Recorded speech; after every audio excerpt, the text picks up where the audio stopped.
Assalamualaikum rekan Staindo Jakarta, Anda menyimak Voice of Staindo dan inilah News Update selengkapnya. Dalam konferensi pers Perhimpunan 5 Profesi Dokter Indonesia pada 18 Juni 2021, Ikatan Dokter Indonesia atau IDAI mengatakan di tengah lonjakan kasus baru harian COVID-19 terjadi pula peningkatan tajam penularan dan bahkan kematian pada anak-anak. Ketua Umum IDAI, Profesor Dr.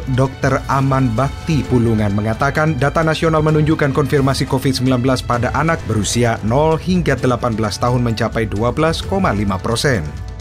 Rekan-rekan media yang sangat kami cintai dan partner kita selama ini. Saya bisa mengatakan bahwa anak ini berbeda jadinya. Karena memang sampai saat ini, itu bahkan ICU khusus untuk anak itu tidak tersedia di sebagian besar rumah sakit. Dan juga saat ini juga SDM itu sudah mulai menurun, termasuk dokter dan perawat. Nah ini kan menjadi masalah. Dan obat-obatan juga untuk yang khusus misalnya kayak IVF itu juga banyak tidak tersedia. Karena tidak ada skemanya di BPJS. Nah jadi banyak hal yang tadi dikatakan awal oleh Dr. Elina, tadi juga sebelumnya juga dari Prof. Safri, kita bisa kolaps jadinya. Nah, jadi ada beberapa yang mau saya katakan. Data nasional saat ini menunjukkan proporsi kasus konfirmasi COVID-19 pada anak usia 0-18 ini ya, 12,5%. Artinya, 1 dari 8 kasus konfirmasi itu adalah anak. 1 dari 8 kasus ini adalah anak. Yang kedua, data IDAI menunjukkan case fatality rate-nya itu adalah 3-5%. Jadi kita ini kematian yang paling banyak di dunia. Jadi bisa dibayangkan kan, 1 dari 8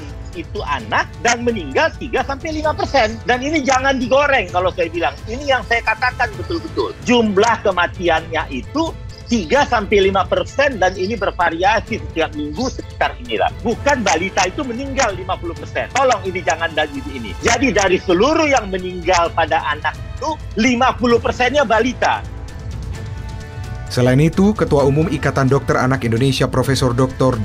Aman B. Pulungan menyampaikan agar pemerintah dapat mengambil langkah untuk meniadakan segala bentuk kegiatan yang melibatkan anak dan pihaknya menyarankan agar dapat dialihkan ke sistem daring atau online. Pihaknya juga tidak merekomendasikan sekolah tatap muka selama kasus ini masih terpantau tinggi. Demikian Voice of Staindo dalam News Update. Wassalamualaikum.